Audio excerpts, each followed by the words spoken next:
Welcome along, ladies and gentlemen, to the first qualifying session here at Japan.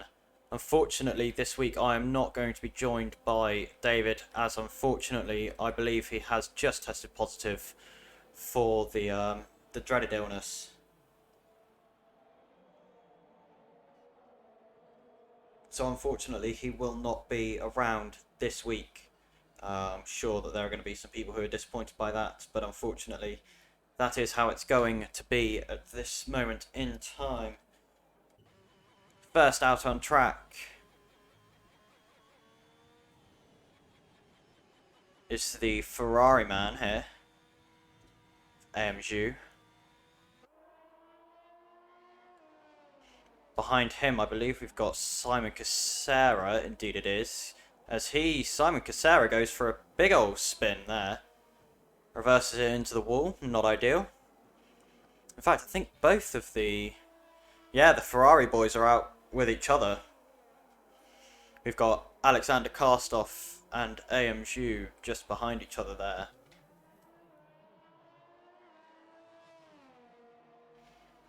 Obviously, this is not round 10 Bahrain. This is round 11 here at Japan.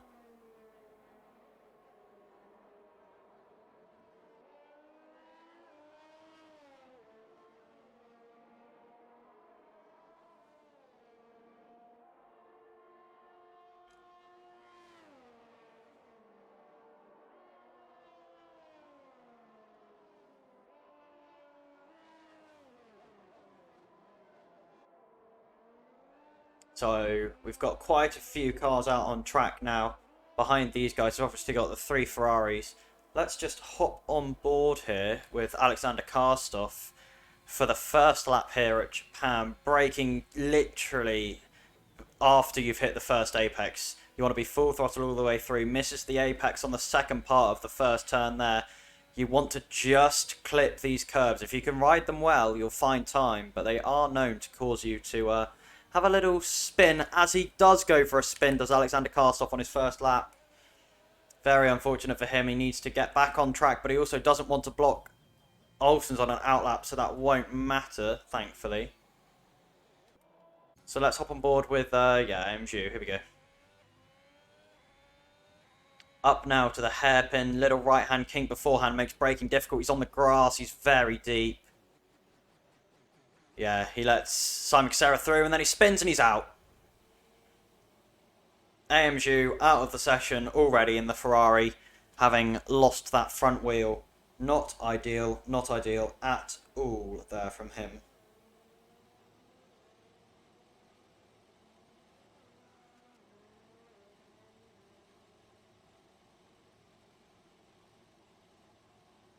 So, the first person to finish a lap is now going to be Simon Casera. He hasn't invalidated it. He is still running as he comes through the final chicane here. Rides the inside curb, get on the power early. Doesn't quite cut to the line like you normally would. Let's see what time it's going to be. It's a 1:31.1 from Simon Casera. Next to the line will be not his teammate, as he is on an outlap. It will be, I believe is it Aiden behind him? No, who's behind him? Oh, Alexander Karstoff, obviously. Who had his spin at the start. Let's see what kind of time Aiden Brown can put in. It was invalid. And only a 1:36, so not ideal from him.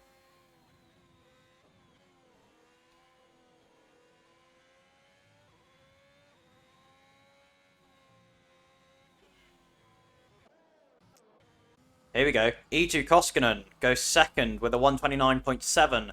Jack Brassington goes first with a 1:29.3. Simon Casera is out of the session. I didn't see where that was. As Alexi Cavero goes second fastest now with a 1:29.5.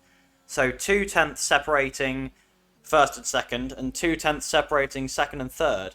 Next to the line is going to be Theodore Stonewood, I believe. No, it wasn't. It was Axel Kolstrom, maybe? Now Theodore Stonewood comes to the line. It's a 29.795. Only 500ths off of his teammate on those medium tyres. A very good lap from him. I believe it is Axel Kolstrom. No, Axel Kolstrom is now coming to the line. So it will be Stan who did the 1:30.8 there to go 5th fastest. So Axel Kohlstrom now coming to the line. Let's see what kind of time he can do. As we all know, these qualifying sessions...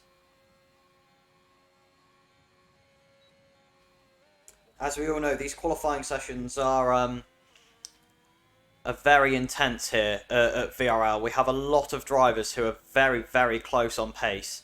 So watching these guys fight it out every week to see who's going to get that top spot is very, very exciting. As it looks like, is that maybe... Who's that that's gone for a spin? Is it Ludwig on his outlap? It is indeed.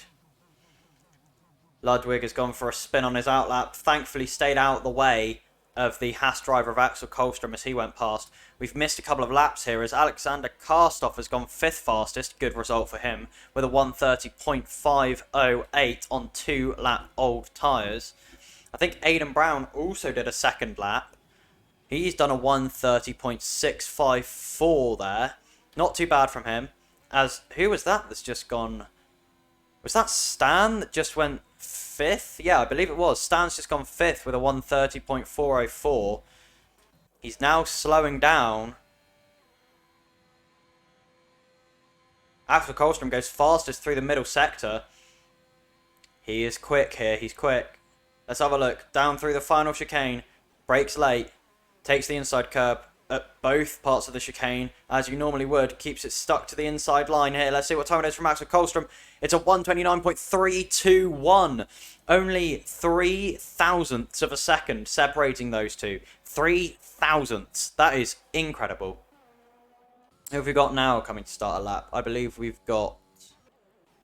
Is Olsen... Olsen went 6th fastest with a 1:30.3. Who have we got on starts of laps now? I believe we've got Ludwig on a lap. Indeed we do. We've got a few people on out laps, but there aren't many people who are on flying laps. And Theodore Stonewood still in that second place, a 29.354 from him on those medium tyres. He is going to have bundles and bundles of pace when he gets onto the soft tyre. Let's hope that the AlphaTauri up ahead gets out of the way of Ludwig. Indeed he does. 6 to the left. Nice work there from Olsen to just keep out of the way. Obviously, we don't want blocking here in qualifying, as it can cause there to be grid penalties or even later time and penalty points added to drivers' races, which is obviously never ideal. Little bit wide there from Ludwig. Who have we got coming to the end of a lap at the moment? I believe Stan's on his in lap. Axel isn't on a flying lap. However, maybe... No, Funatek's on an out lap. So that's what he's doing. Funatek's on an out lap. However, Ludwig is about to get to the end of his flying lap. Let's have a look what kind of time Ludwig can put in. It's a 1:12.8 through Sector 3. That is not too shabby. Let's see where he goes. It's 4th for Ludwig. A 1:29.531. A very respectable time from him. Very, very respectable. As here we go. Oh, I thought Lawrence Shelvish might be giving Nathan Den Hartog a tow there, but he hasn't been.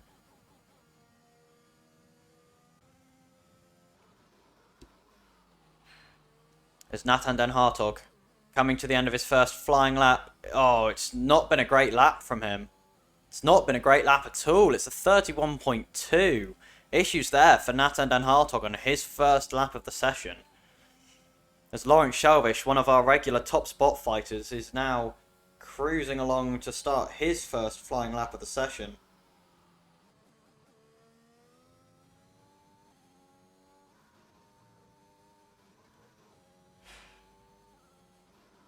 I believe Funatek is getting towards... Armin Schlomer here, getting towards the end of his first flying lap of the session. Let's see what kind of time he can do through the middle sector here. It's a 13.0. About 3/10 off the pace through the middle sector there. Not too bad though, not too bad. Let's see what time it is as he comes to the line. 27, 28. It's going to be a 29.811. Not too bad from him. Not too bad from Armin Schleimer there. Who else have we got coming? Is there anyone coming to the end of a lap? Nathan, I guess, kind of. No, Nathan's... No, I think Nathan is on a flying lap. Nathan Dan Hartog, indeed, I believe he is. He'll also be given maybe a little bit of toe. No, he's too far back. Right, okay, let's have a look. Nathan Dan Hartog, 5/10 up on his best time through the middle sector. That still would only put him into P10 or so. No, 30.691. Not good times here as Lawrence Shelvish goes 0.4 of a second faster to take provisional pole here in Q1 with a 28.9. That is an unprecedented lap time there from Lawrence Shelvish. I was not prepared for anyone to be going that quickly in this session. But here we are. He has. So with 6 minutes to go, there's a few drivers who still need to set a lap. One being Tom Gitschberts, who is currently on a lap, I believe. Yes, he is. We'll stay on board with Tom Gitschberts for the rest of his lap. Gets very close to invalidating on the exit there of Spoon, but he does just manage to keep it inside the white lines. Up now through 130R, flat out in 8th gear. Yeah, keeps it within the white lines using all the exit to make that corner as shallow as possible, because you want to be able to carry as much speed through there as possible. On the power, to the line, it's going to be a high 29. It's 29.873 to go P9 for Tom Gitschberts. Not too bad, as Jack Brassington has retired from the session. Who's that that's just popped into the top 10? Tolga Nauban goes to P7 in his McLaren.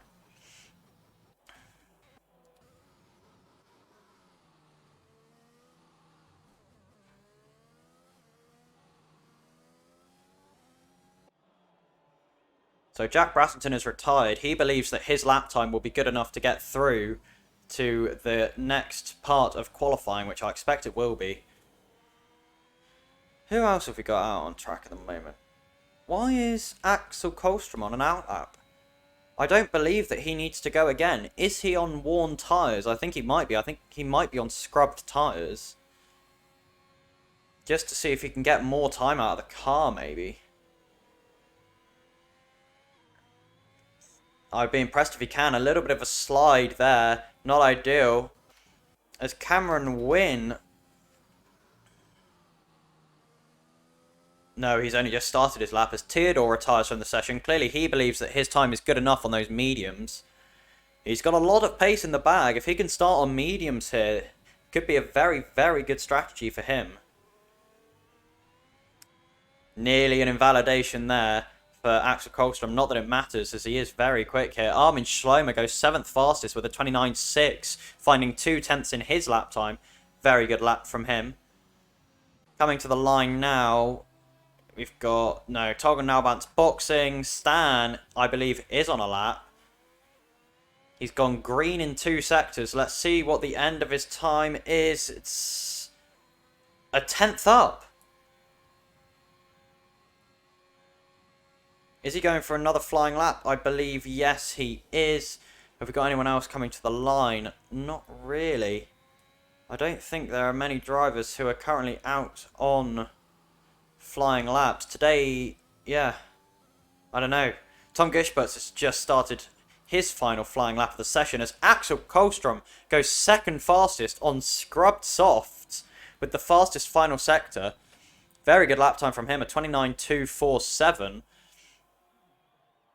As who is that that's just popped up here? It was Cameron Wynn. Goes with a 29.388 to 5th on the board. Very good lap from him. Have we got anyone coming towards the end of a lap? Tom isn't. No.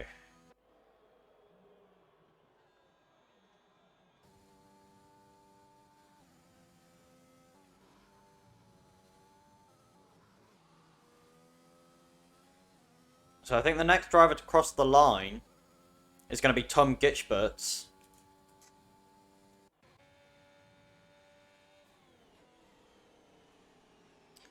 Alex Karstoff needs to make sure not to block him. Gets out the way. Yeah, very nicely done from Alexander Karstoff there. Let's hop on board with Tommy as he comes to the line. He doesn't come to the line. He was 4/10 up and he's boxed. Maybe he thinks that he'll be able to get through on those tyres. He's retired from the session, even though he was very well up on his time.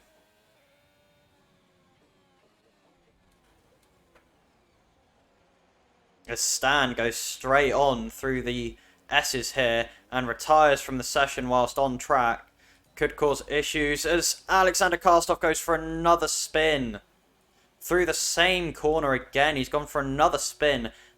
He might just manage to scrape through to the second part of qualifying. We will watch and we will wait. However, he's got two relatively fast drivers behind him, Aidan Brown being one, and Nathan Den Hartog, also a very fast driver, behind him as well, although Nathan isn't shaping up to have the best of pace here at Japan. Let's hope that he can find a few more tenths in this Suzuka circuit to be able to fight at the front, where he normally is, as that's where he will be aiming to go. I believe that flashed up saying he was 6/10 faster.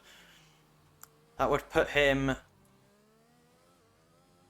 P12 at this moment in time. Let's see what time it is from him. It's 6th, a 1:29.4. He finds a lot of time there.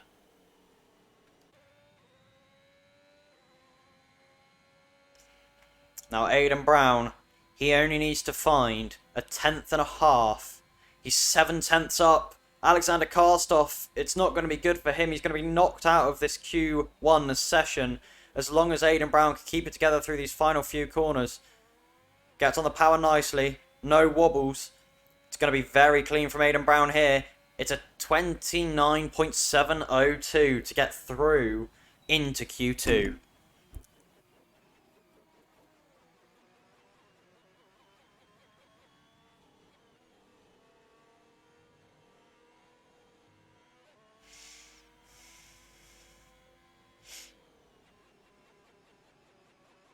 So, your drivers out of Q1 are Alexander Karstoff, Simon Casera, and Jonas Janum. Not ideal for those guys, not ideal at all. Nathan Den Hartog still doing laps at the moment. When he crosses the line, it will be the end of the session. Olsen is currently on a flying lap, so he will have just about made it to the flag. He doesn't really need to do this lap. I believe he should be in to Q2 in that 15th spot. He should be good. So I don't know why he is still pushing, but he is. And he does find time to go 14th. He'll still be into the Q2 session. It doesn't make a difference. He will still be there.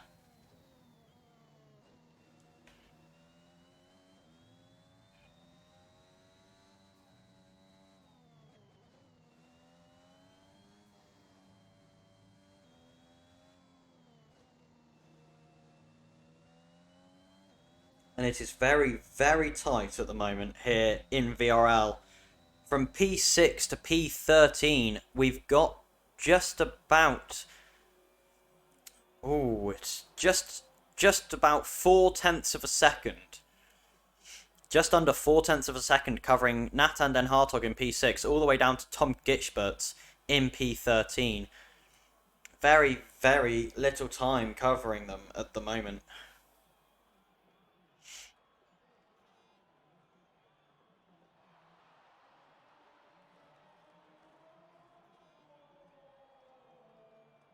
He's still out on track. Here we go. So, your drivers through to Q2 are Lawrence Sharvish, Axel Kolstrom, Jack Brasington, Theodore Stonewood. We've got Cameron Wynn, Nathan Den Hartog, Ludwig. We've got Alexi Cavero, Armin Schlomer, Aidan Brown, Tolga Nalbant, Eetu Koskinen, Tom Gitschberts, Olsen, and Stan. Out in this Q1 session are Alexander Karstoff, Simon Casera, and unfortunately, Jonas Janum.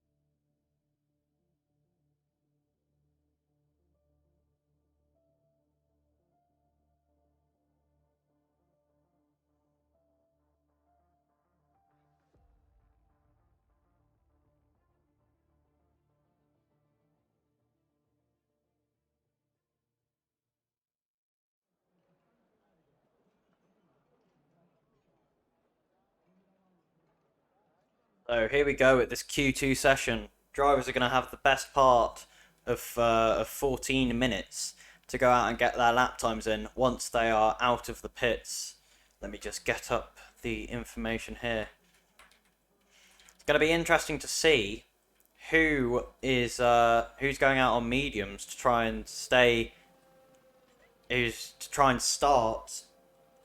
in the top 10 on those medium tyres. I expect there are quite a few drivers here who will be, as they know that they want to be in that top 10 on the medium tyres, and there are a lot of drivers out on medium tyres. We've got Axel Kohlstrom, we've got Alexi Cavero, we've got Ludwig, we've got Jack Brassington and Stan, all currently on medium tyres, as well as Eetu Koskinen and Tom Gitschberts, who is also currently out on track. He's the first man out on track, actually. So is Theodore Stonewood, interestingly, on the softs, which, given the pace that he's shown on the mediums already, is an interesting call from him. Very interesting call.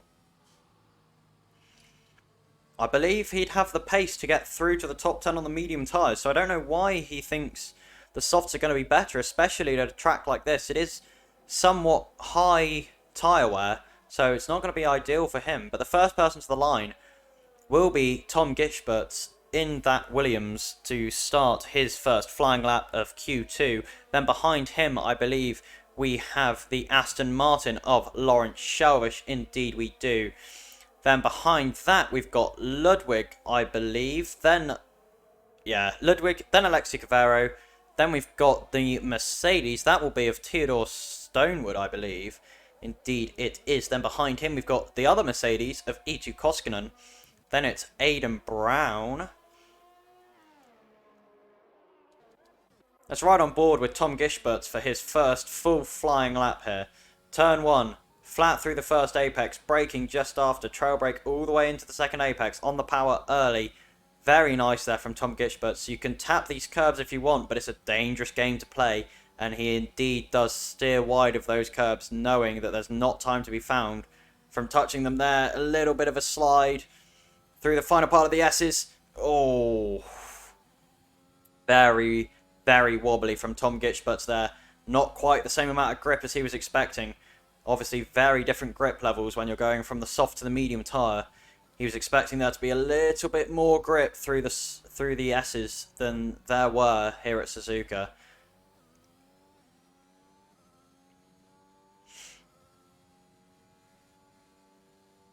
This flat right-hander leading all the way up to Spoon. A difficult double apex corner. Chuck it in.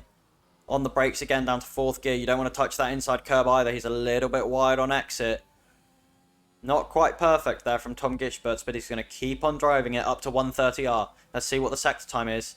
It's a 13.8. That is, that's about a second off of what we were seeing for second sector times in Q1. To the line, it's going to be a 30 or maybe even a 31. It's a 30.8 from him. Behind him, he's got Lawrence Shelvish, who invalidated his first flying lap, so is having to go again here. Then we've got Theodore invalidated. No, he's not crossed the line yet. My bad. As Alexi Cavero goes 0.8 faster. Who's crossing the line next? Oh yeah, Theodore. To do a 129.389. Interestingly enough, it's slower than what his best time on the mediums was. His best time on the mediums was a 129.354. So he's not finding time on those soft tyres. As Eetu Koskinen goes for a 29.9 on the medium tyres.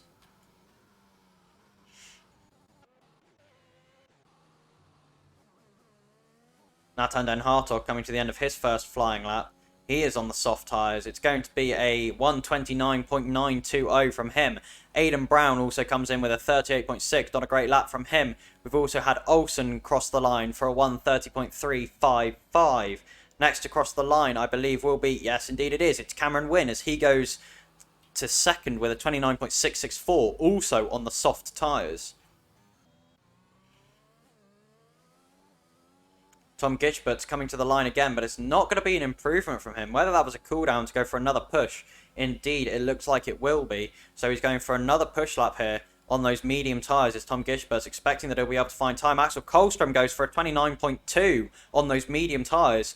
Very, very fast time there from Axel Kolstrom. I doubt he'll need to run again unless drivers start feeling the need to do laps on the soft tyre to get through, as Alexi Cavero goes third fastest with a 29.6.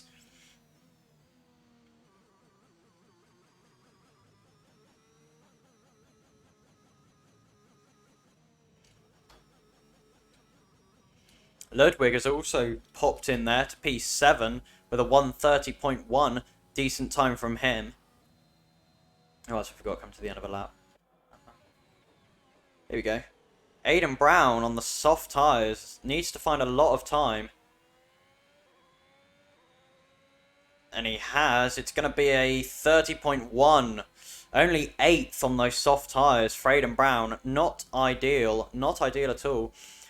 As Tom Gitchbert is going 7/10 faster currently, would put him just around where Ludwig is at the moment. Let's see if he can find any extra time through this final sector. He's now 8/10 up. So he's going to be very close to Nathan Den Hartog on those soft tyres. Let's see where it is as he comes to the line. It's going to be a good lap from him. Let's see where he goes. It is very close to Nathan Den Hartog. As I said, it would be 7th for Tom Gitchbert at the moment, although I expect he will be finding more time on those tyres before much longer. We've got a long queue of cars waiting to start laps here.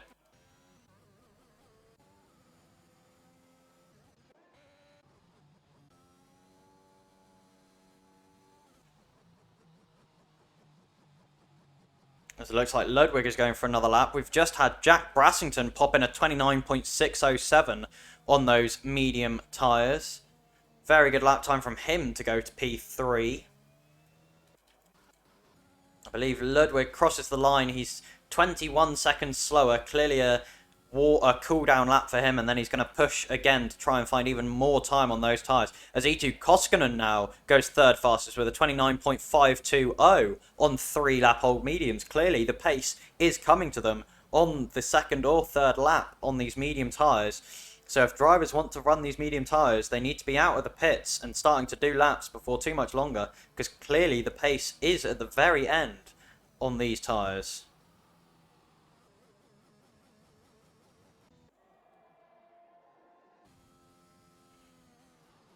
As Tom Gitchbert invalidates his lap through 130R.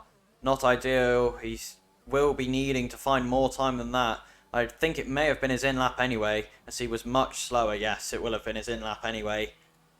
I believe we've got Stan just about to come to the line. Let's see what time he can do. It's a 30.7, but it's invalid, I believe, as he goes for another lap now. But he's got very, very little ERS, so I expect this is actually going to be a cooldown lap to get ready to push again afterwards. Maybe not. Although that amount of ERS won't get him far, so... As Tolga Naubant's just put in a 38.455. Not a great lap from him. Clearly some issues there. Not great for him at all. I believe that's Jack Brassington just going into the pits there. Armin Schlomer coming to the end of a lap here. So is... No, Ludwig goes into the pits. So Armin Schlomer is going to be, I believe, the next car to cross the line unless Eetu Koskinen's on a lap. No, he's not. So Armin Schlomer will be the next car to cross the line.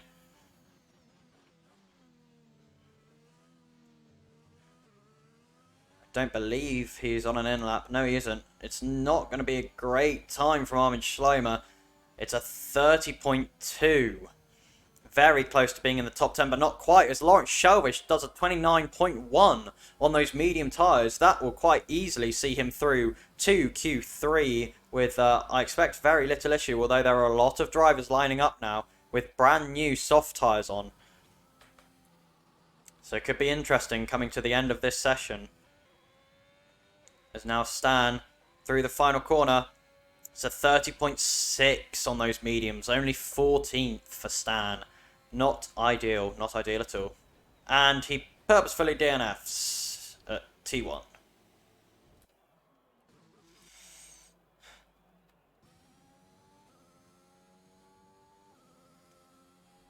So, next to start a flying lap will be Nathan Den Hartog, I believe, unless...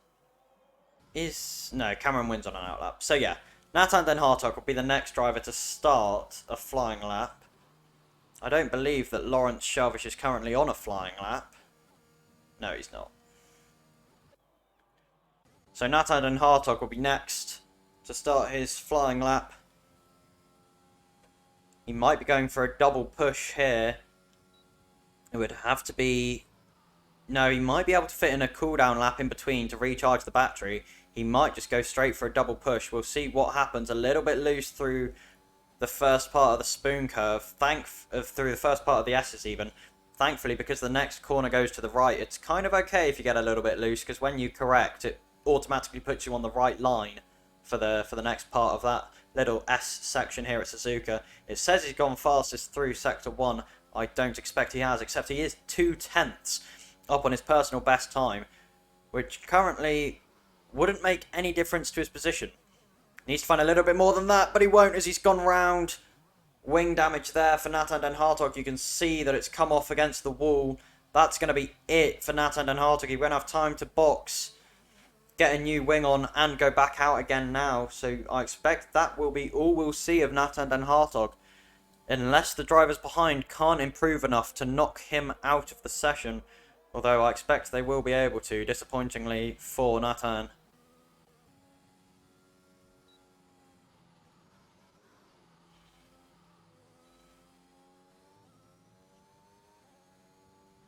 Let's hope these two drivers up here get out of Cameron Wynn's way. They should see him coming.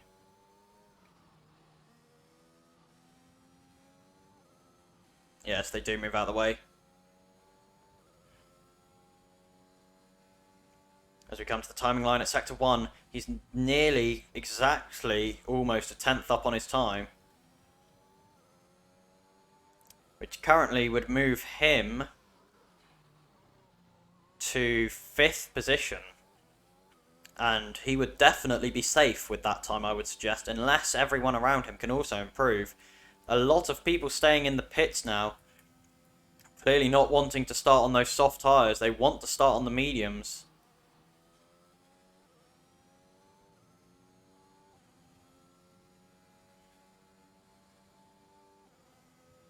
Let's see as we come to the sector mark here. He's 3/10 up on his best time at the moment. That will put him in 3rd position. Let's see as Cameron Wynn comes through the final few corners. Where will it be for Cameron Wynn? I believe it will be about... It's 2nd for Cameron Wynn. An incredible time from him. That will definitely be a Q3 time there. As it looks like the Williams boys are giving each other a tow. Indeed they are. A lot of people on outlaps now. Clearly there are cars that are worried that they're not going to be able to make it through to Q3 on the tyres that they want to. So have come out on those mediums thinking that they might not be able to make it. Theodore retires from the session clearly thinking he has enough pace to be through without having to do another lap. And I think he should do. But obviously we're going to have to wait and see. The last car to cross the line could be the car that decides who is in and who is out of the Q3 session here. A long queue of cars up ahead who are all going to have to move out of the way of these guys as they are on flying laps. Let's hope that they do. Indeed, they have gotten out of the way. Apart from the two in front of these guys, I believe those are the cars of Axel Kolstrom and Eetu Koskinen. As who's that that's just popped into the top there?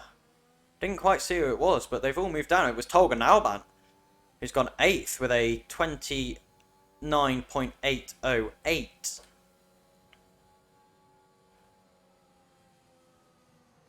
Tom Gishbert's giving Ludwig the tow there. Interesting. Maybe Tom is hoping that Ludwig will return the favour as he starts his final flying lap of the day. Ludwig has used that tow to go 5th.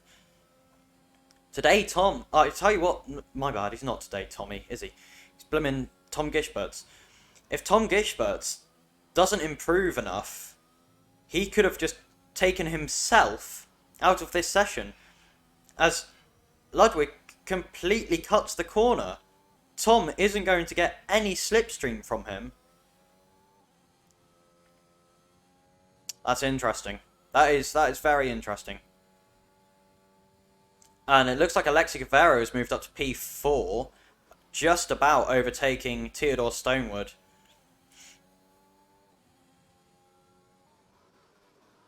As they move down again, as Olsen has gone into P8 with a 129.548.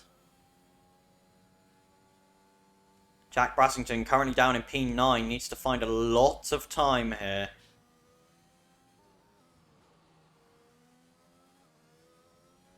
Tom Gitchbert's really pushing that car for all it's worth right now, but Jack Brassington is going to be in his slipstream and getting the tow just about all the way down this straight. He is 3/10 up on his best time at the moment, which would currently put him just inside the top 10.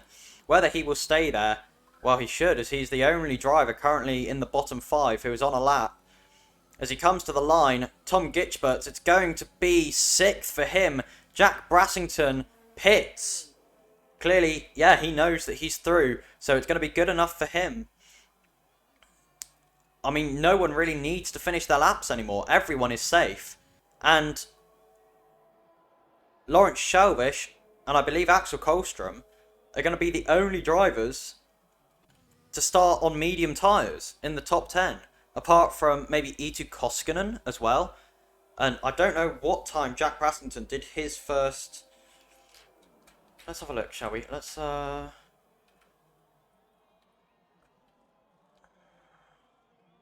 Very close in terms of field spread here. Very, very close. Only nearly 5/10 covering your top 10 drivers. That is incredible. That is a very, very good, well, very, very narrow field spread. Whether that is good will be another thing.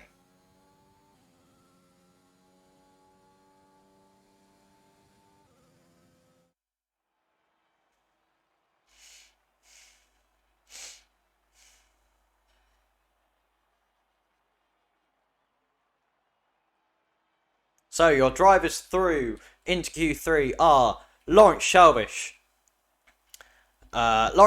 Cameron Wynn, Axel Kohlstrom, Alexi Cavero, Theodore Stonewood, Tom Gitchberts, Ludwig, Eetu Koskinen, Olsen, and Jack Brassington. The drivers out of this session are Tolga Nauban, Nathan Den Hartog, Aidan Brown, Armin Schlomer, and Stan. And interestingly enough, the only drivers to qualify on the medium tyres are Lawrence Shelvish, Axel Kohlstrom, Eetu Koskinen, and Jack Brassington. So they will be the only 4 to start in the top 10 on those medium tyres when the race begins. So this qualifying session is all about seeing how far up the grid those guys can get to start on those medium tyres, which will be a rather large advantage.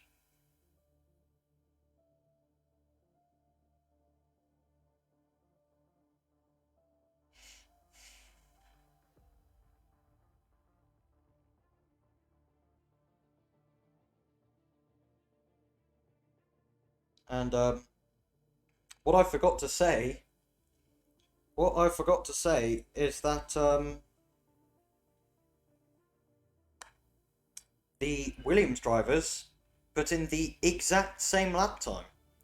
I don't think I mentioned that, but they went and did the exact same lap time of a 29.437 right at the death of Q2 there.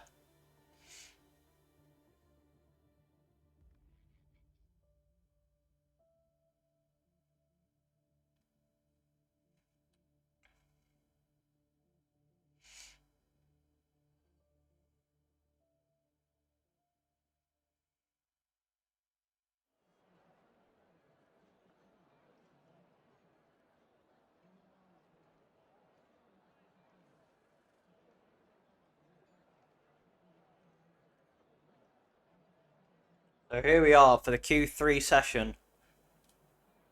12 minutes of high intensity here. Lots of drivers going to be wanting to get as far up the grid as they can be here in Q3. Obviously, the real aim of Q3 is to find out who's going to be starting in that glorious first box on the grid.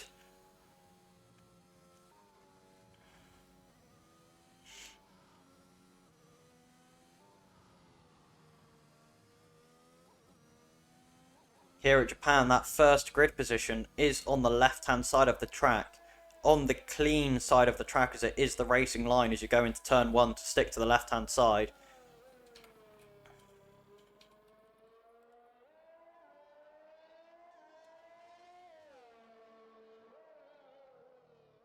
So, I'm going to shoot out some qualifying predictions here.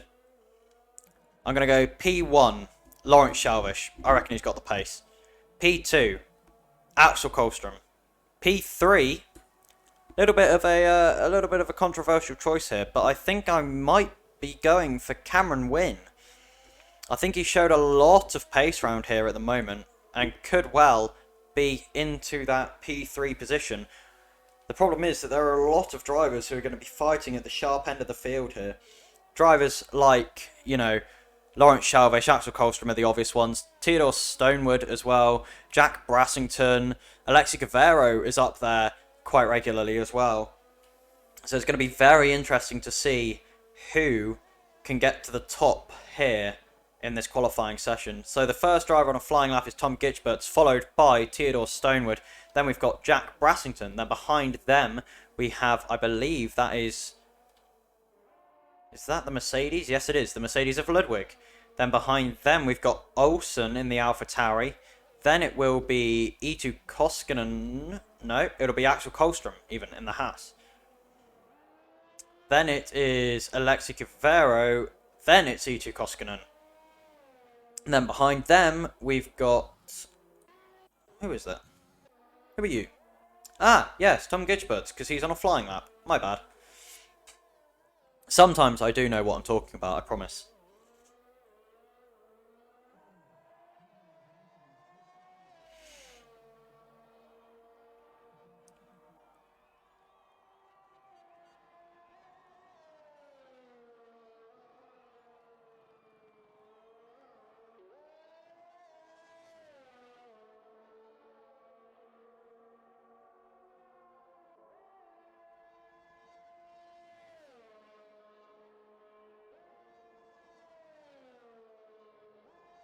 Tom Gitchberts coming to the line.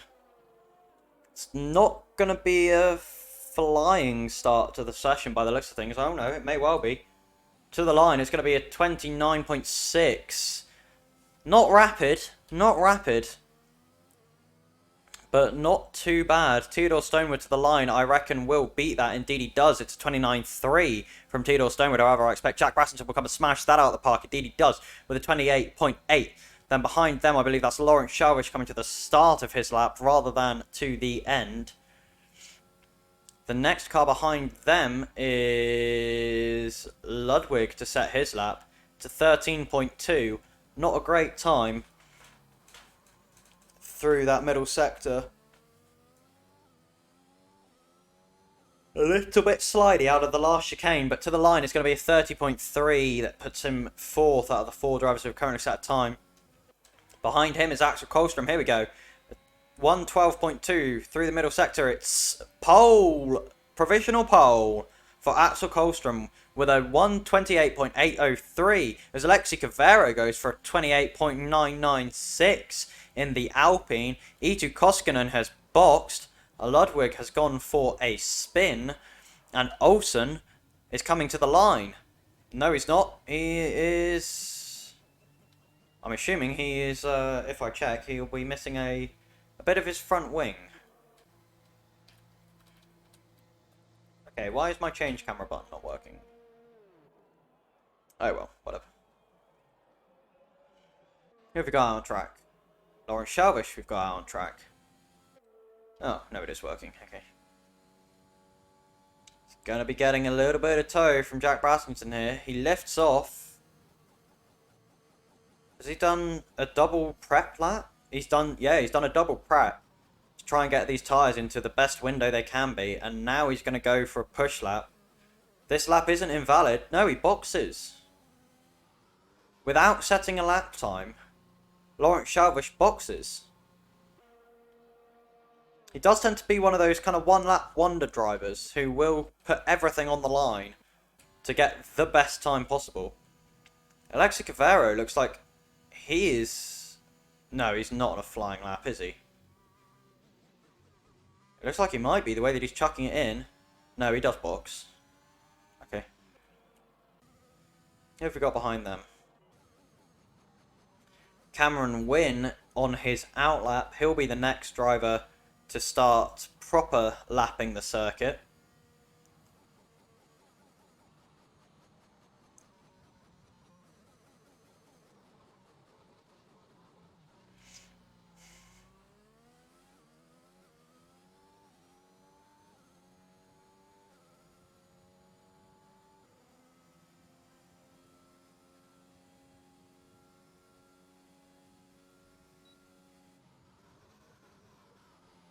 As we follow Cameron Wynn now through turn 1 and turn 2, now through the S section, stays away from those curbs. Oh, when he goes round, Cameron Wynn goes around. Yeah, took the inside curb and just, it's very easy to do and loops the car there. Not what he would have wanted. Not what he would have wanted at all.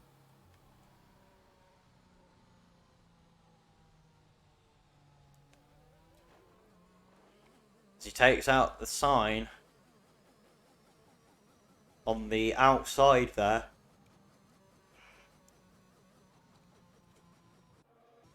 Next to start a lap will be Eetu Koskinen in the Mercedes. No, he won't, because he boxes as well. What is it with drivers going out doing prep laps and then boxing?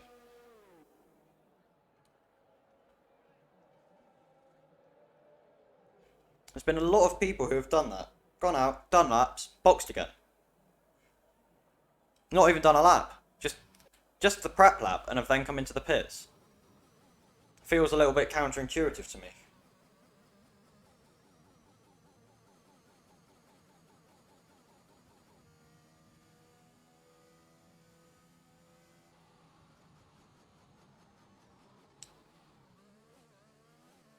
Maybe it's because they don't think they'll have the toe at the end of the lap, and that's what they want. Possibly. I have no clue what Cameron Wynn is doing right now. I'm assuming he's trying to save fuel to be able to go for another lap. Indeed, he is going for another lap, as now everyone is leaving the pits. It's a 2:02.994 for Cameron Wynn in the McLaren.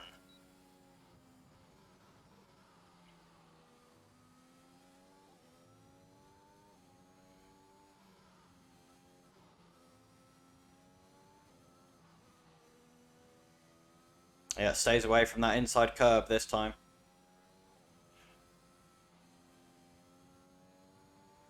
A little bit jumpy on the power, but that's to be expected. Difficult to get on the power out of there. Flicks down one gear, then down to fourth through there. Looking pretty tidy from Cameron Wynn. We'll see where he's able to put it once he finishes this lap, as now I believe most drivers are out on track. I believe it's just Lawrence Shelvish that... no, not Lawrence Shelvish. It's Axel Kolstrom is the only driver that we're waiting for. Is he going to try and take pole from the garage like Sebastian Vettel once did in Singapore? I doubt he will, but he'll need to be leaving soon if he's going to get another lap in. As Lawrence Shelvish does a 28.3. Where has that lap come from? From Lawrence Shelvish? That's 5/10 faster than anything else we've seen. That's ridiculous. As Olsen is out, Cameron Wynn, as I said, a man who's very pacey, goes for a 28.7 to go P2, as Axel Kolstrom now comes out the pits. He's only just going to have enough time to get around, is Axel Kolstrom.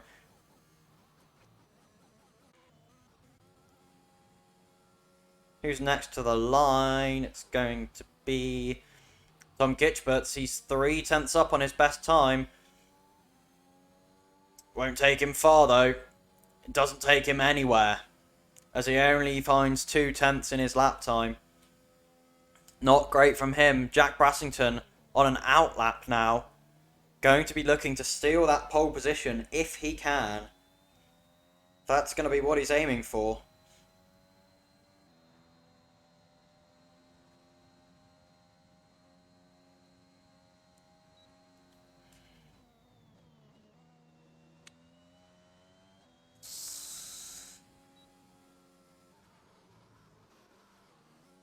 Is that Ludwig coming to the line? Indeed it is. He's 6/10 up on his time. And it's a 29.404. Just about beats his teammate, Tom Gitchberts there. Who I expect... No, he's not on a lap.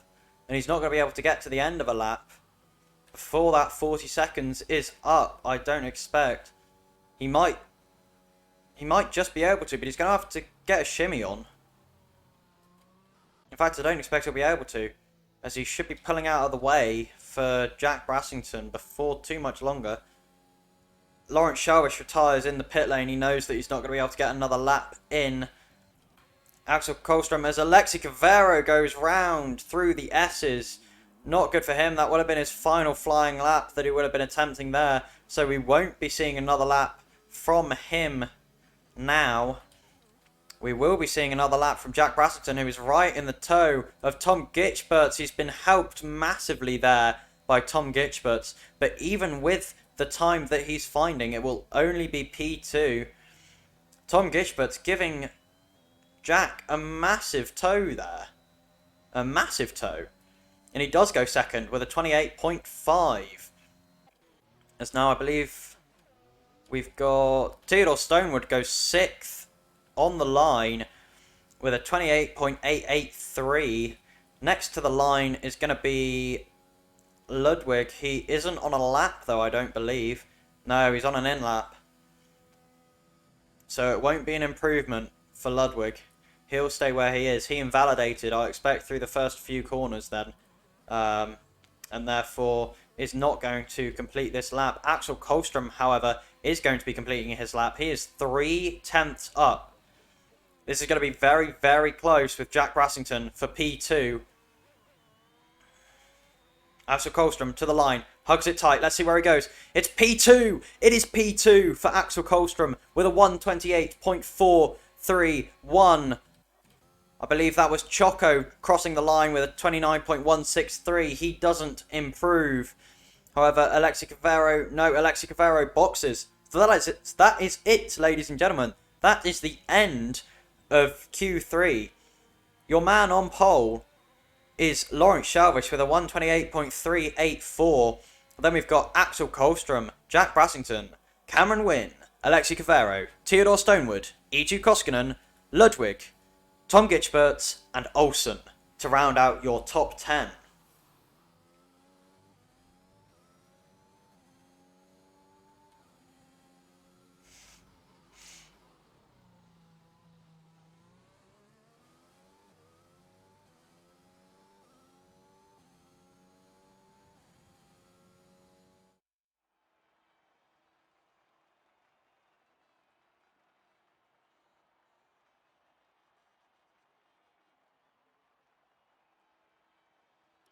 So, the drivers starting on the medium tyre, I believe, are Lawrence Shalvish, Axel Kohlstrom, Jack Brassington, and... Oh, I can't remember who the last one was. It wasn't Cameron, was it? Was it Alexi Cavero? I think it might have been. Well, I guess we'll find out anyway once we get to...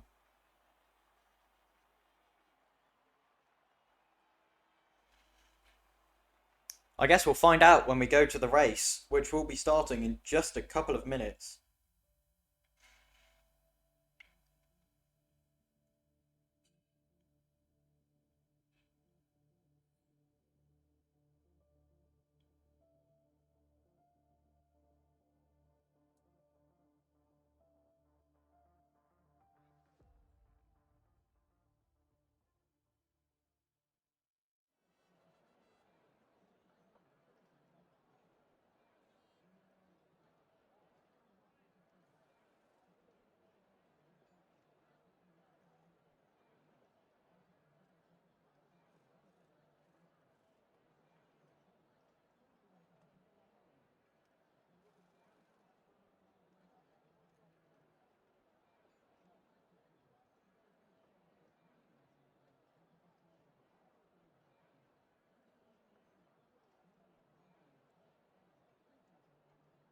Just having a few minor technical difficulties here. We will be back in just a couple of minutes. We are just making sure that we have all the drivers in the session, as we've got a few who are stuck on the loading screen, which obviously is never ideal.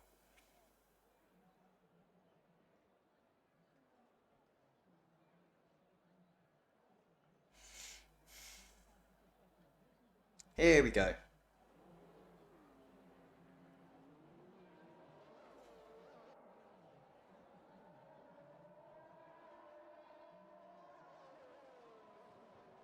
On to your formation lap.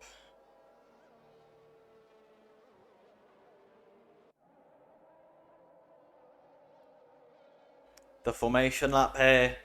So, the driver's starting on the medium tyres. Let's have a look. I think I was right. I can't remember. No, it was E2 Koskinen starting on the medium tyres also. At the bottom of the grid, interesting strategies here. There's a few drivers going for the medium tyres, namely Nathan Den Hartog, Armin Schlomer, Alexander Karstoff, and Simon Casera. But others aren't, which is an interesting strategy. So your grid lineup here at Suzuka is Lawrence Shalvish, Axel Kohlstrom, Jack Brassington, Cameron Wynne, Alexi Cavero, Theodore Stonewood, E2 Koskinen, Ludwig, Tom Gitchberts, Olsen, Tolga Naubant, Nathan Den Hartog, Aidan Brown, Armin Schlomer, Stan, Alexander Karstoff, Simon Kusera, and Jonas Janum, who I don't think has moved from the grid. Or is it... No, it's Alexander Karstoff who hasn't moved from the grid, and he's been joined by... There's the ghost of another car. Neither of the Ferraris have moved from the grid.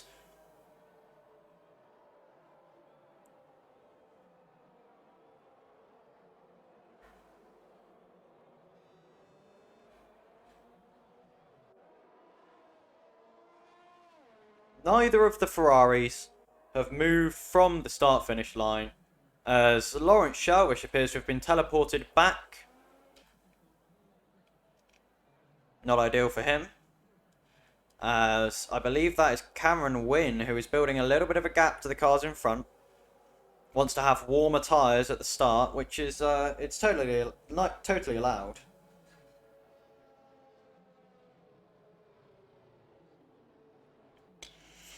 Here we go. We may have some issues here. There are your predicted stop strategies: medium to hard, medium to soft, back to medium.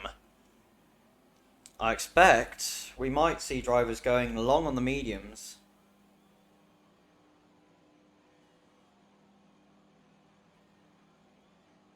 As Jonas Janum has already been disqualified from the race. Not the opening lap.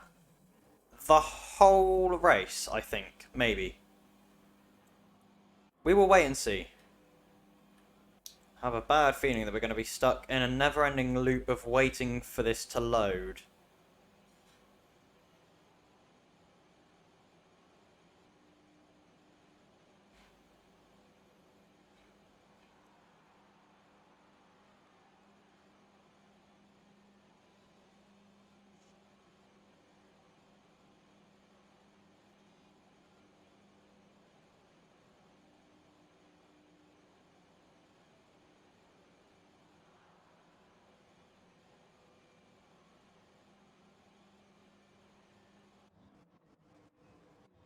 Ah, there's the issue.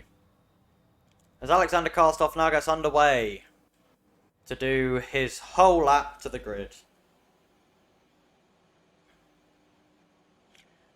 Sorry for the wait, but it is going to be a little while longer now.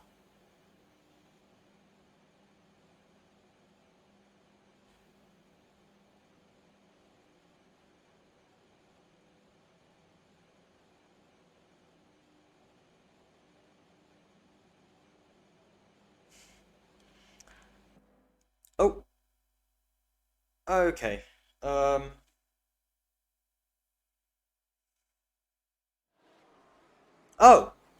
And we're underway for lap 1. Axel Kohlstrom up the inside is going to maybe take the lead. He doesn't quite. There's a lot of wing pieces flying off all over the place through turn 1 and turn 2.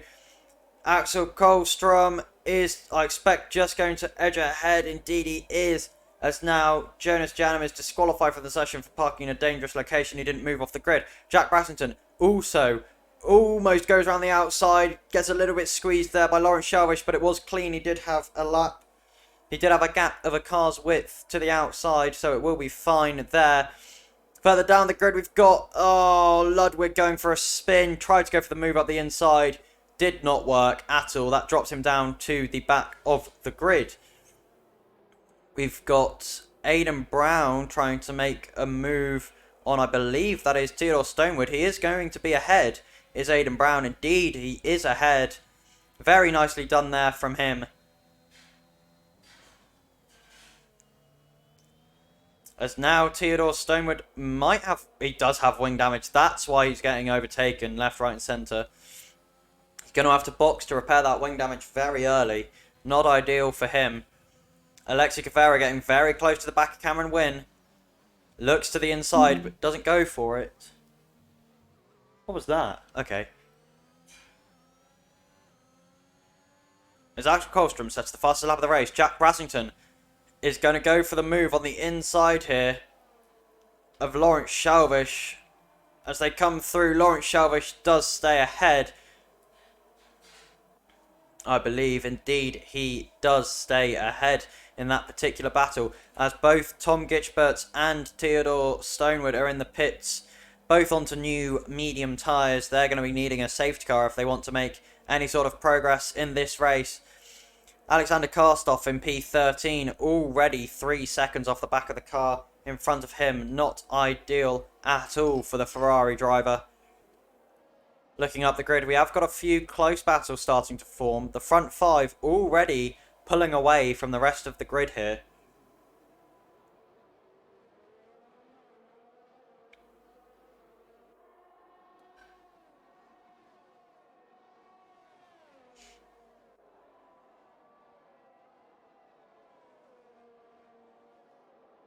In fact, the top 3 are pulling away now as Cameron Wynn is dropping back off the back of Jack Brassington as well.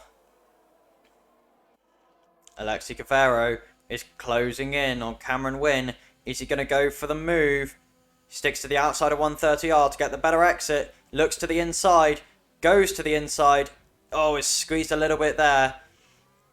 There wasn't quite a car's length on the inside there as Lawrence Shelvish takes the fastest lap of a 131.8. Let's stick on board with Alexi Cavero. He thought about going for the move, but he doesn't, as I believe Cameron Wynn used a little bit of ERS just to stay ahead there.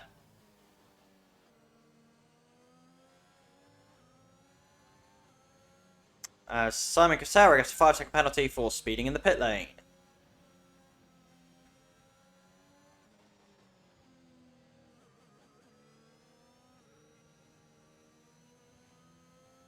Cameron Wynn a little bit loose on the exit. Not that it matters because Alexi Cavero goes into the grass. Not ideal as now it looks like Theodore and Simon Casera. No, Simon Casera only just coming out the pits. Theodore will have plenty of gap to him. Here we go. We've got a few close battles. Up here. Now Tanden Hartog looking to get past Tolga Nauban. Whether he'll be able to, we will wait and see. We've got a yellow flag in sector 1 as Simon Casera, I believe, has gone round.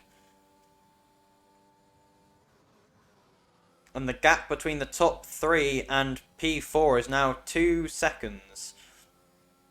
Those guys are really pushing away now. They know that they have the pace to keep ahead. Only the one DRS zone here at Japan, as Alexi Cavero has now gotten past Cameron Wynn. Sorry that I missed that. I was looking at the map to see where the DRS zone was. It was where I thought it was, down the front straight. As now Cameron Wynn looking to use the DRS to get straight back past Alexi Cavero, uses his ERS as well. He does indeed get straight back past the Alpine driver. Not what he would have been looking for, Alexi Cavero. He wants to be able to take and stay ahead there as Stan goes up the inside of Olsen into turn 1. Very nice little move there from the Haas driver.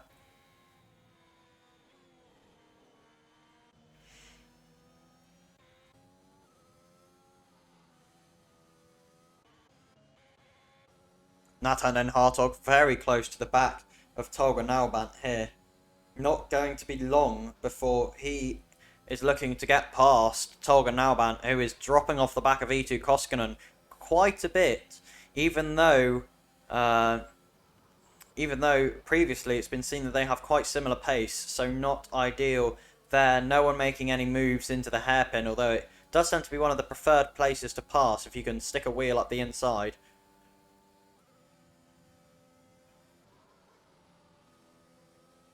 I expect that down the front straight in just about 30 seconds time, Nathan Den Hartog will be looking to get past Tolga Nauban. He's in the slipstream. He's getting ever closer. Expect Tolga Nauban will be thinking about using some ERS, although he does have a lot less than Nathan Den Hartog does. Let's have a look. Down the front straight. Will Nathan be close enough? A little wobbly from Tolga Nauban. That's going to be all that Nathan needs to see to think about sticking a wheel up the inside. There he goes. And he's passed before the braking zone and up into P7 for Tolga Nauban. Yellow flags in sector 1. Who's that that's gone around? Is it Olsen, but just a lap down? No. Who is it? Who was it? No, it was Olsen, because Olsen was in the top 10, wasn't he? Yeah, so Olsen has spun. I can't remember where he was, though. Was he ahead of E2? I think he might have been ahead of E2 Koskinen, but I can't remember. No, he was 10th. Who spun? There were yellow flags. Someone spun. Oh, there's been a big old incident there. 3-second time penalty for Armin Schleimer for corner cutting. Been an incident, I believe, involving Stan. Olsen looks like he may have gotten away with it there. I believe he has. As now Cameron Wynne looking to get back past Alexi Cavero. Whether he'll be able to is another matter. And I think Armin Schleimer... Yeah, Armin Schleimer's got... Oh, wing damage on both sides there, maybe, for the... No, it is only the one side for the Alpine driver. Not that it makes it much better. Doesn't make it much better at all, as Lawrence Shalvish goes for another fastest lap, as he's gotten back past Axel Kohlstrom. I somehow missed that one in the mess of what was happening further down the back of the grid. My bad. So I expect that would have been quite a fantastic overtake, but I did miss that one, unfortunately. These guys stuck to each other like glue.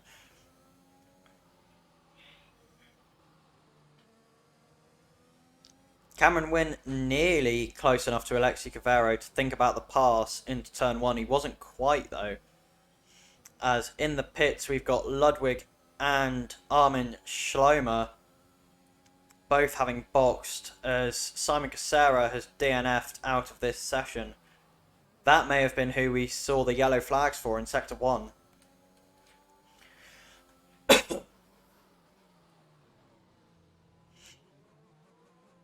Oh, E2 Koskinen a little bit wobbly on exit there. Not ideal for him, as Alexander Karstoff, I believe that is, picking up a 3-second penalty.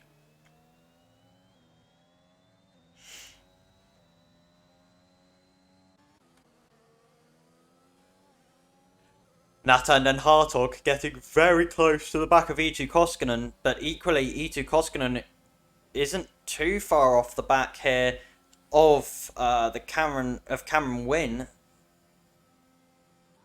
Going to be interesting to see how this particular battle turns out. There's a lot of them all in a train here, starting with Alexi Cavero in P4 and ending with Aidan Brown in P9. Nathan Den Hartog won't be close enough to try anything. Aidan Brown, unfortunately, stuck in the DRS train, as Tolga Nauban in front also has DRS, won't be able to try anything either. Disappointed for him, as Alexander Karstoff comes in very early to the pits. Will he be getting... As Jack Brassington! Jack Brassington is out of this session! Jack Brassington has retired! Let's try and hop on board with the driver so we can see what's happened. And it's a safety car! It's a safety car! Oh, he's spun coming out of... Yeah, he's spun coming through the S's and is out of the session. DNF for Jack Brassington. This is a gift for all the soft runners. They will have been wanting to get off of these soft tyres before too much longer. And now that the safety car is out, they'll be able to do so with very, very little penalty.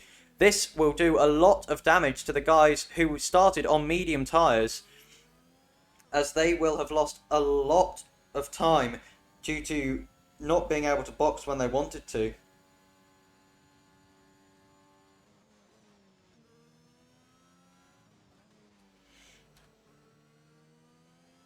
Very, very unfortunate for the medium runners who will now lose time. Drive-through penalty for Ludwig for speeding under the safety car. Not ideal for him. Not ideal for him at all. Thankfully, he's only 14th, so there wasn't going to be much in this race for him. I don't expect. But still, very, very disappointing, as I expect we're about to see a lot of soft runners come into the pits.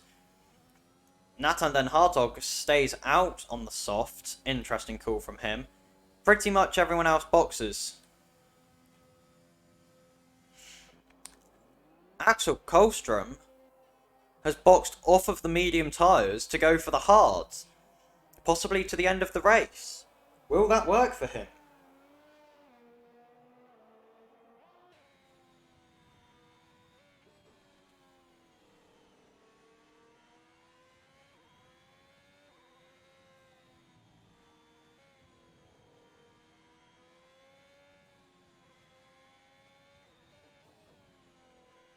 Very, very unfortunate there for him. I am going to be leaving the game for just a few short seconds to join a group chat, a voice channel even, with Jack Brassington, who was retired from the session, who's now going to be commentating along with me. So just give me 2 seconds whilst I join that chat. I will do it quickly now. Hello. Bonjour. Unlucky for you, just lost it through the S's there. I didn't quite see it happen. It hurts. It hurts a lot. And, unfortunately, it would appear that you might have caused the safety car to glitch out by tabbing out of the session. Oh, how disappointing. No, it's fine. The safety car's all good. It's back No, yeah. As long as it stays in front of Zoltar, it'll be fine. Yeah.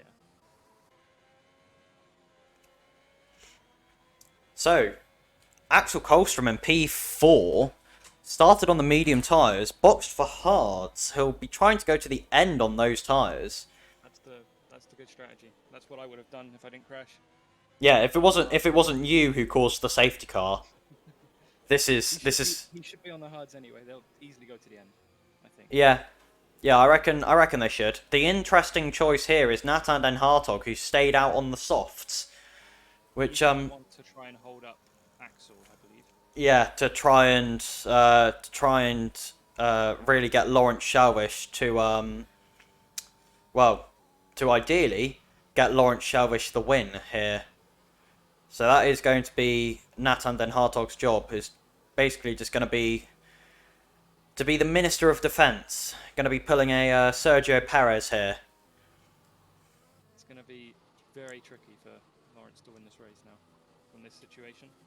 Yeah, absolutely. He had to be the one to pull the lever to make the call, but he wasn't. He ended up letting Axel do it first. As Nathan Den Hartog looks like he's driving under AI. That's not allowed. Naughty boy. It's allowed as long as he doesn't cause any issues. Okay, he didn't cause any issues, so it's allowed. Recommended not to. Yeah, highly recommended not to. As it is known to be one of the various issues in this game that if you go under AI, they tend to just drive into the back of people. And also, if you don't have windowed mode on, your game will break if you tab out, or you'll break a lobby if you're the host. Yeah, absolutely. Which we had happen in the F2 race, didn't we? Yeah. The safety car wouldn't go in. The safety car, we were under safety car for like 6 or 7 laps because the guy who crashed left the session but was also the host. Yeah, this game is a bit strange. And I ended up losing the win. Because we did a stupid 5-lap race and you were faster than me. Oh well. It's only a Christmas event. It's all good. Yeah, I know. Getting screwed by the safety car seems to be a running theme for me. keeps on happening in other leagues that I'm in as well.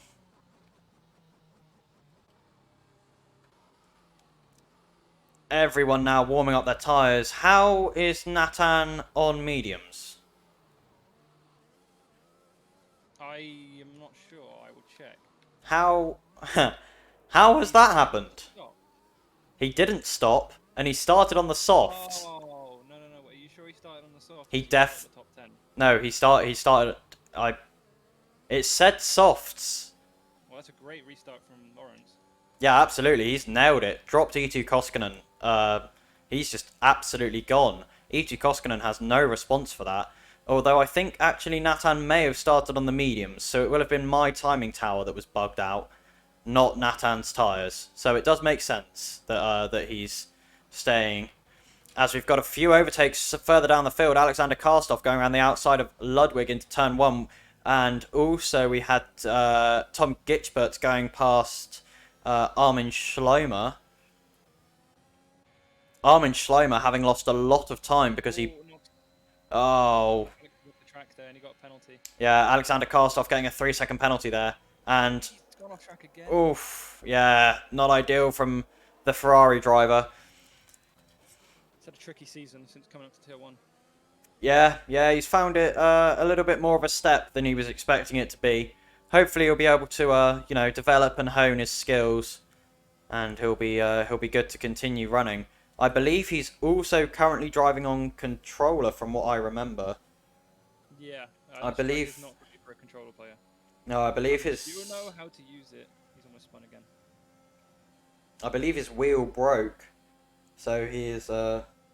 He will currently be running on a on a pad, which can work for some, but doesn't work for others. E2 Koskinen.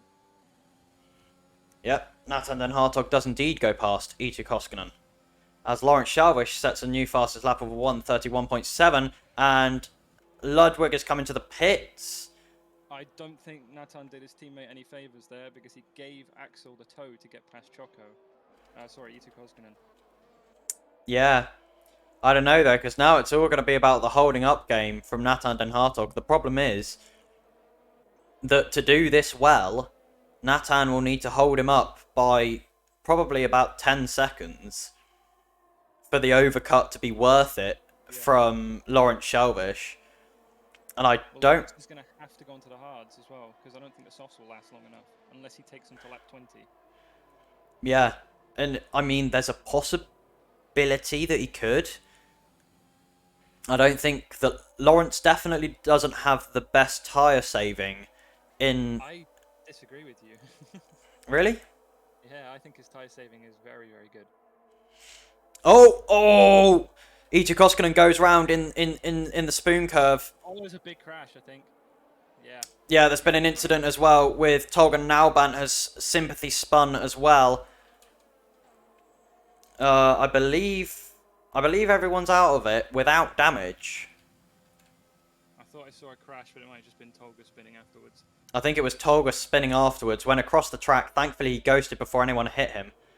DRS now enabled, which is going to very much help Axel Kolstrom by the time they get to the main straight next time, as he is going to be very close to Nathan Den Hartog, as Aidan Brown gets a 5-second penalty for speeding in the pit lane in the Alfa Romeo. Not ideal for him. There's a possibility he might have got damage from that incident. Yeah, because he's boxing onto brand new mediums, having only been on his old mediums for three laps. So I expect he will have picked up damage from that. Tolga Naubant gets a new front wing put on, and I think Aidan Brown did as well, as that was a long stop for him. Tom and Cameron Winner side by side. That's a great move from Tom. Yeah, I just caught the end of it there. Going up through the final corner. He's gone off track to overtake someone. There's two people off track. And Alexander Karstoff goes off track again. He's now up to P8, but he is going off track a lot. E2 Koskinen has gotten past Theodore Stonewood. Yeah, Theodore was forced off by Armin Schleimer. Oh, right, okay. Little bit chaotic down here. P8 to P12, having a little bit of an argy-bargy going on at the moment. As the gap between the front runners and the back runners is starting to form again, like it was before I crashed. Yeah, and it's not going to be long. Axel Kolstrom is going to be breezing past Nathan Den Hartog down this main straight. He will have, yeah, very little issue. Only 2/10 back.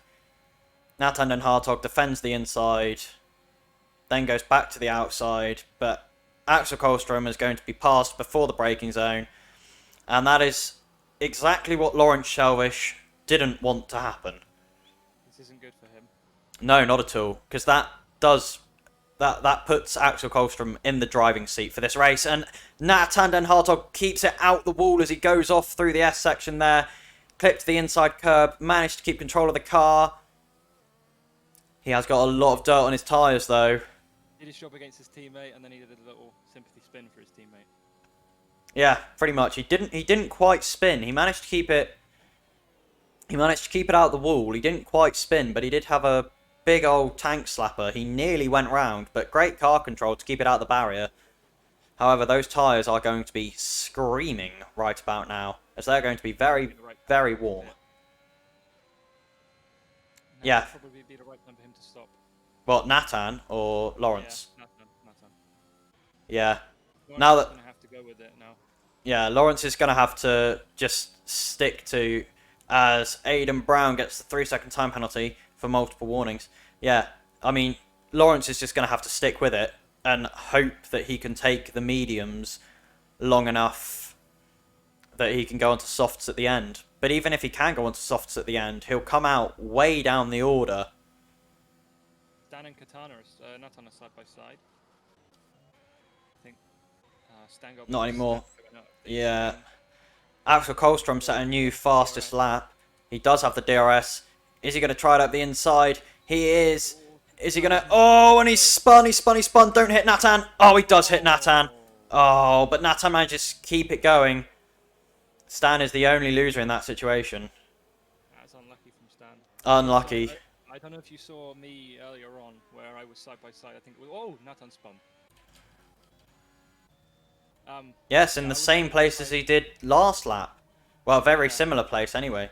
Struggling there now. Yeah. Was it Lawrence I was side by side with? Yeah, it was Lawrence. And then I backed out on the inside. Yeah. The It's... inside line is not the way to go for overtakes on that corner. No, definitely not. The outside line is much better. You get a lot more momentum into the second part of the corner. Definitely, and it's also you're also in the danger zone of touching the inside curb in turn 1. Yeah. On the inside. Which you definitely don't want, because as Stan has just shown us quite well, it sends you spinning quite quickly. Exactly. A lot of these curves on this track do that though. Yeah, absolutely. Pretty much any of the curbs on this track can do that to you. It's a relatively unforgiving track in that sense. The curbs are very easily spinnable. They are indeed. There's nothing really going on track, so at the minute. No, at the moment there's not. P8. Yeah, I'm on board with him at the moment, chasing down E2 Koskinen, but Armin Schlomer does have quite a few penalties, I believe. I will quickly check how many penalties he has got. He's got 6 seconds. Yeah, this track is also quite bad for track limits if you take too much of the runoffs. Because there's a lot of corners where you can quite easily get a warning, especially in the chicane in the last sector. Yeah, it's also one of those tracks where if you go out of track limits, you're almost guaranteed to have a spin. Because you haven't got the luxury of Abu Dhabi, where it's all tarmac. This is grass and gravel. So if it's a very old school track. Yeah, absolutely. If you go off, you're going to know about it because you're going to be spinning into a wall quite quickly, I would expect. Because I found out the hard way. Yeah, absolutely. You weren't the first, and I don't expect will be the last. No, definitely not. Well, you already haven't been the last. Stan showed us quite well. And then Nathan did as well. Yeah. There was a spinner as well. I think Alexander Kastov spun. Again. Yeah, I think he did, because he's dropped down behind Ludwig, who's now got another 3-second time penalty. Having served his drive-through penalty for speeding under safety car, he's now got a 3-second time penalty. Not ideal for him. Not ideal at all. Armin Schleimer still is not close enough to E2 Koskinen to be able to get the advantage down the front straight to be able to overtake him.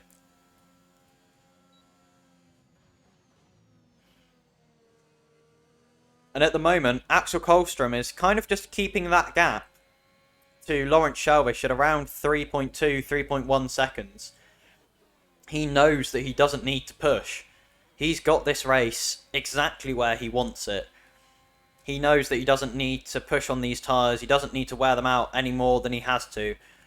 He's quite happy to just let Lawrence do his own thing, because he knows that when Lawrence boxes, he is going to have a very, very large gap to Lawrence Shelvish. We've got a yellow flag in sector 1. I believe that's Aidan Brown who's gone for a spin.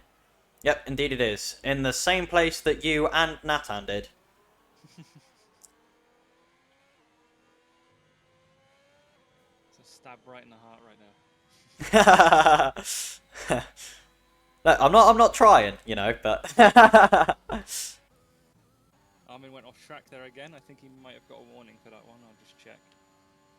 yeah, have a quick scan in Race Director. No, he didn't. Okay. As Simon Casera really has given up on this race. He's DNF'd and it's just popped up on my screen that he's now playing Assetto Corsa. Not even bothered to watch. Not even bothered to watch.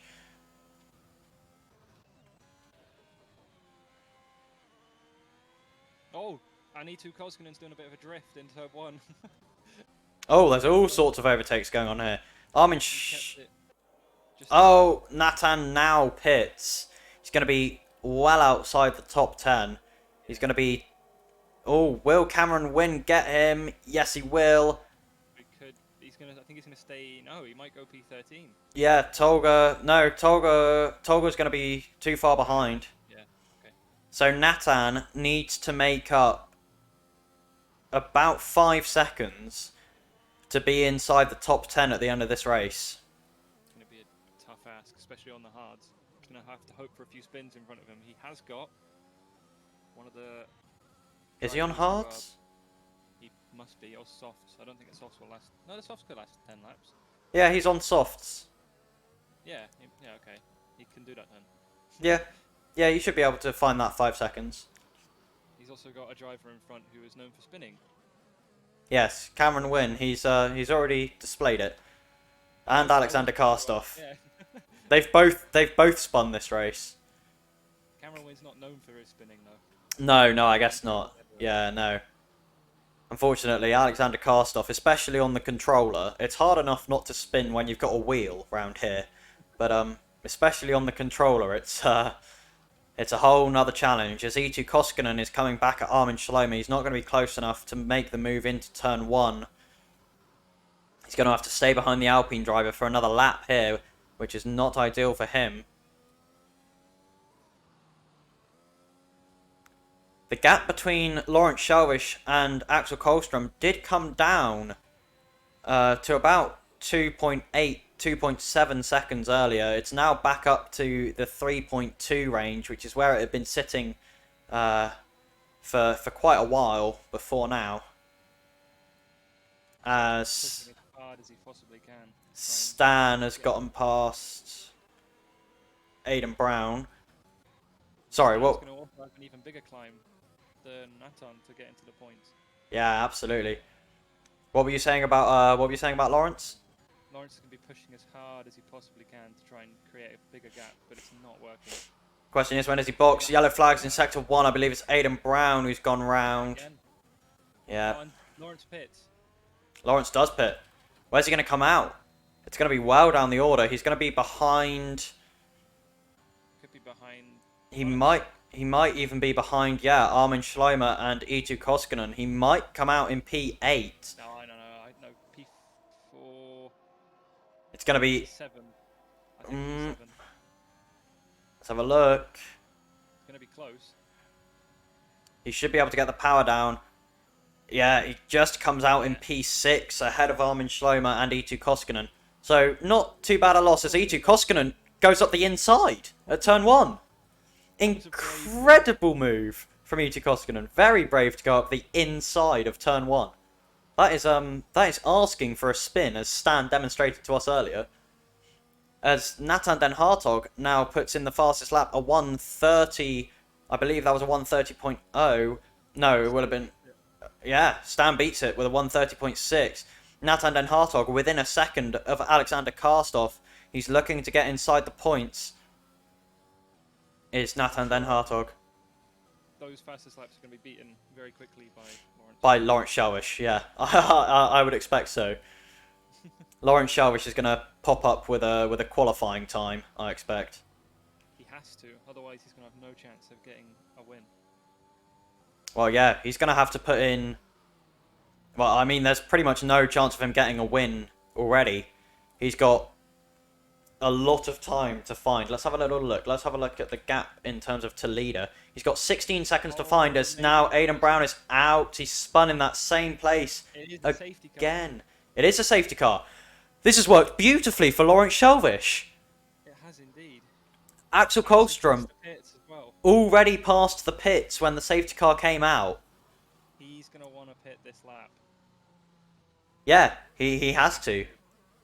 And he should. If he Otherwise, can it's gonna be a Russian situation. if he can box onto softs, he'll stay ahead of Lawrence Shalvish. It'll be tight. As long as there's still a delta, he should be out in front. Well, the Delta doesn't go until the first car catches up to the safety car.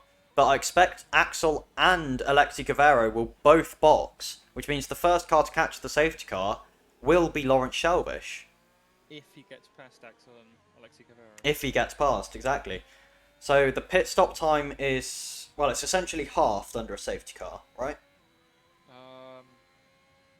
It depends. Like, as we were saying, it depends if the delta's still there or not.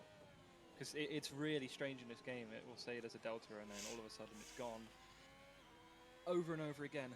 So let's just hope there's a delta for Axel's sake. Or let's not and hope they battle and we see a good race. So the loss here at Suzuka normally is 25 seconds. So it would be around 12 and a half seconds. As Axel does indeed pit. Axel pits. Lawrence Shalvish was 13.5 seconds behind when he boxed. However, Lawrence Shalvish is having to really slow down with the delta. Oh, it's going to be so close. Lawrence Shalvish. Oh, I don't think it's quite going to get him. Oh, I don't know. Oh, he does. He just gets him. That was so close. Lawrence Shalvish will have been pushing that delta to its limit to get past. Let's hope they battle a lot, if you know what I'm saying. Nathan gets a 5-second penalty for ignoring a yellow flag. Okay. Let's hope those two can battle very, very hard against each other. Yeah, I expect they will do for the final few laps. Oh, Nathan left the session. His AI overtook E2 Koskinen. He got the 5-second penalty for it, and now he's rejoined. And is on medium tyres to the end of this race. That's a strange situation. Yeah, very, very much so. Oh! Ooh, Did you see that? I did not. Cameron Wynn... Well, Nathan Den Hartog was out on track ahead of Cameron Wynn, but Cameron overtook him into turn 1 and nearly caused Nathan to spin. I'm sure that might get investigated by the stewards after the race. I mean, if Nathan's recorded it, I highly expect it will be, yeah. But that's a weird situation. So the safety car will probably be in next lap, which leaves us with 5 laps of racing. DRS will be enabled for the final 2 laps of those 5. So realistically, all Axel Kolstrom needs to do is stay as close to Lawrence as he can, so that when the DRS is available, he can get past and take the win. Of course, you've got to factor in the whole not spinning, not having contact, not getting a 3-second penalty for track limits, etc, etc. But at the moment, I'd probably put my money on Axel Kolstrom just because he'll get the DRS once it's available again. Lawrence has extreme pace on this track, though, as he does on most tracks.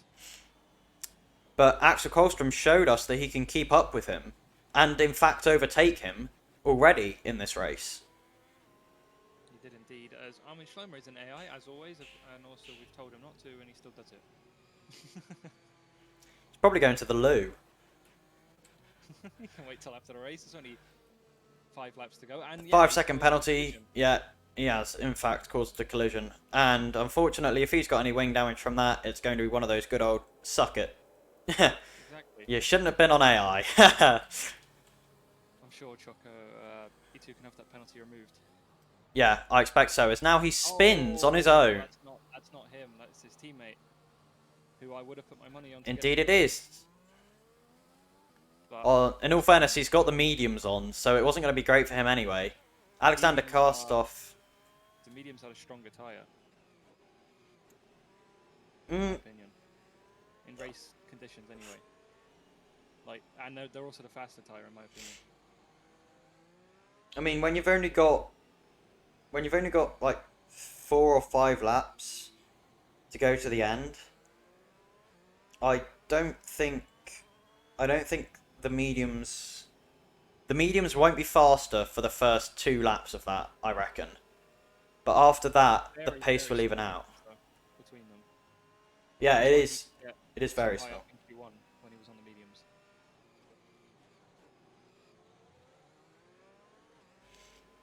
So I believe we'll get the safety car in cool this lap. I hope we do. We should do as they enter sector 3. We'll be told now. Yeah, Indeed we do. Perfect. So now all the drivers are going to be warming up their tyres, making sure they're nice and toasty. I'm Now, dizzy on the onboard. Lawrence Shelvish is going to be hoping for a similar restart to the one he got last time, which was pretty much perfect. He was 9/10 up on E2 Koskinen last time he did a restart. When's he going to go? Now? Yeah, now. He got the power down better than Axel Kolstrom did, but then he got a little bit wobbly on the exit. So Axel Kolstrom's going to be able to reel him back in. It's going to be 5/10 separating the two into turn 1. That's a massive gap between P3 and P4. As though. Tom Gitchberts has gone up the inside of Olsen, Stan gets a 3-second time penalty for multiple warnings. Torgan Nauban has gone past Stan in the Haas. I expect the next series of moves that we'll see will be at the hairpin. And it's not going to be Stan as DNF'd out of this race. Through the spoon curves, he is DNF'd. We won't be getting another safety car, I don't believe. It should just stay as a yellow flag. And it will be cleared once he despawns. But that is the, 5th DNF of this race? Yeah, the 5th. Yeah. So not ideal there. Very, very bad. Nathan gets past Alexander Karstoff, but Alexander Karstoff switches him back. Doesn't have the drive to be able to continue to do so. Nathan still out of the points due to the safety car allowing people ahead to box and stay ahead of him. So not ideal for Nathan Den Hartog. E2 Koskinen gets a 3-second time penalty for multiple warnings. And I think you're right. Axel Kolstrom is struggling a little bit to keep up with Lawrence Shelvish here. Lawrence Shelvish has got the pace. He's got about a 6/10 gap to Axel Kolstrom. Axel Kolstrom is going to be... Playing my role. Huh? Alexi Cavero is playing my role. Yeah, absolutely. In the front 3, letting them fight. Yeah, absolutely. It's a strategy that's been proven to work. Stay behind them and let them take each other out. Of course, it didn't work in your case because you took yourself out. But, but it has been proven to work before. My first in 25 races, I have, you know. Yeah, I know. It's an impressive streak to have. I will admit. To be able to go 25 races without DNFing.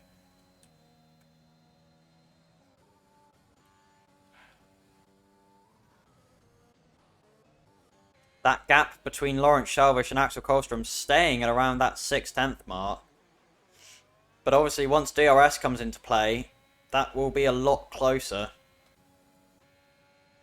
Lawrence Shelvish using a bit more ERS than Axel Kohlstrom is at this moment in time. The gap from P3 to P4 is already 3 seconds. Getting a bit of deja vu. Yeah. It's crazy how similar the pace of the top 3 drivers here are. And to give credit where credit is due, Alexi Cavero is doing incredibly well. He is As doing a good job. Alexander Karstoff has DNF'd out of the spoon. Well, at the start of the race, Alexi Cavero was playing Tom's role. Yeah, trying to catch up. Yeah.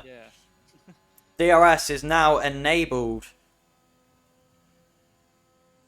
As we've got Nathan and Tolga fighting for position. I think Tolga might have had a little bit of a spin there. Oh, the final corner. Yeah, indeed. He's had some contact as he's missing the end plate on his right-hand side. It's just going to be about taking it to the end now. Will Nathan be able to get past Theodore on his tyres? We will wait and see. As the gap now is 7/10 between Axel Kohlstrom and Lawrence Shelvish. Axel Kohlstrom... is incredible at pushing on the last few laps. Yeah. We saw it Imola as well. Yeah, absolutely. Axel is definitely pushing very, very hard. He's looked like he might have picked up a few track limits warnings. I think he's just managed to keep it valid. But he's pushing very, very hard. And as you can tell that they're pushing very hard because Alexi Cavero is starting to drop off the back of these guys now. Yeah, He's now out. Oh, he's back in. Oh, And there we go. And now he's back out again. However, Axel Kohlstrom is going to be within 4/10 here. Within 3/10 now. What he needs to do is he needs to wait until next lap. Oh, he's got it this lap. Yeah, but he doesn't want to. He doesn't want to make the move this lap. He wants to stay behind. Oh, No, he doesn't. Axel Kohlstrom round the outside. They're going to stay side by side. Yeah, and Lawrence Shelvish just about stays ahead. Oh, Lawrence Shelvish! Lawrence Shelvish! He goes round! He's round completely. He's going to be reset to track. That's going to be a time penalty. He's down into 4th. And now he's blocking other drivers too. Oh, it's unlucky for him. Yeah, very, very unlucky for him. He lets Olsen past. But that means that Axel Kohlstrom is pretty much guaranteed to be the... Really? Oh dear. Oof. There's a lot of carnage happening now with Lawrence Shelvish because he's holding drivers up. Oh, and they're braking early. Lawrence is in the wall. Yep, Lawrence is in the wall. And that's... points possibly. Yeah, he's retired from the session. Yeah. And that basically concedes the championship for him. Yeah, that'll be it. That leaves... Well, let's have a look at the championship standings, shall we? I don't know if the most recent ones are out. Are they? They are indeed. Let's have a look, shall we? Basically, Lawrence Shelvish conceding defeat. So that will leave Axel Kohlstrom. He will be 25 points. He'll be 36 points ahead. With 3 races to go, 4 races to go. 3 races to go. So it's not insummatable. It could happen. But it's not likely. I mean, this race still isn't over yet. Anything can happen. We've had everything this race. Yeah, absolutely. Is crashing out, which could bring Alu into the fold too. Alexi Cavero. I will. P2 now.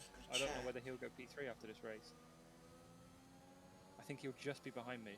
Alexi Cavero is currently P4 in the standings. Yeah. Is he not? I don't know whether... Yeah, he is, but I don't know whether he'd just be either in front or behind me. He will get 18 points from this race, which would put him just ahead.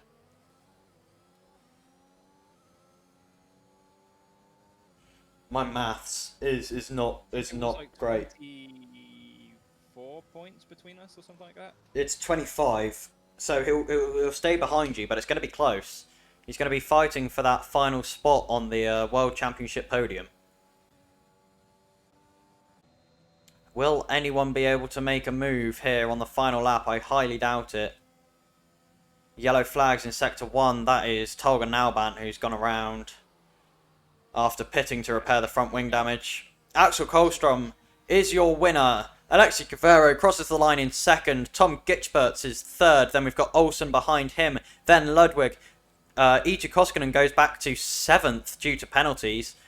Not ideal for him as Cameron Wynn comes home in fifth. Ludwig, in fact, goes down to sixth after penalties. Theodore Stonewood is seventh. Ija Koskinen even further down in eighth now after penalties. Armin Schlomer comes ninth. Then we've got Nathan Den Hartog, who's spun coming over the line to go for P10. And once Tolga Nalbant finally finishes his lap, it will unfortunately be P11 for Nalbant.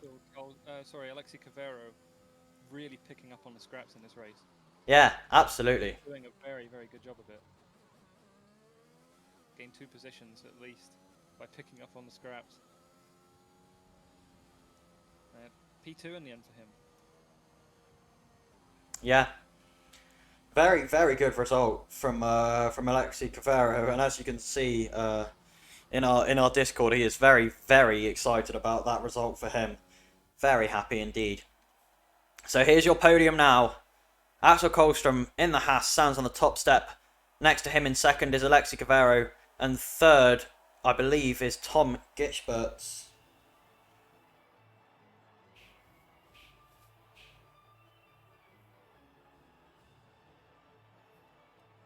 Very, very good result here for Axel Kohlstrom. So your finishing order is Axel Kohlstrom, Alexi Cavero, Tom Gitchberts, Olsen, Cameron Wynn, Ludwig, Theodore Stonewood, Iju Koskinen, Armin Schlomer, Nathan Den Hartog, Tolga Nalbant. They're all your finishers. Lawrence Shalvish is still classed as he did complete enough laps in the race to be in the final classification. So technically he comes home in P12 and out of the points. Your DNFs in this session are Alexander Karstoff, Stan. You don't need to tell them it's okay. You don't need to say them. It's fine. Aidan Brown, Jack Brassington, Simon Casera, and Jonas Janum. Now the DNFs don't matter. They're not important. Focusing particularly on the man who's currently third in the standings, Jack Brassington. Sadly, DNFing here at Japan. Not a good result for him at all. The game's down now. Right. Thank you very much, everyone, for coming along. I hope to see you next week when we are at the circuit Paul Ricard in the south of France. I hope that we will see you next time.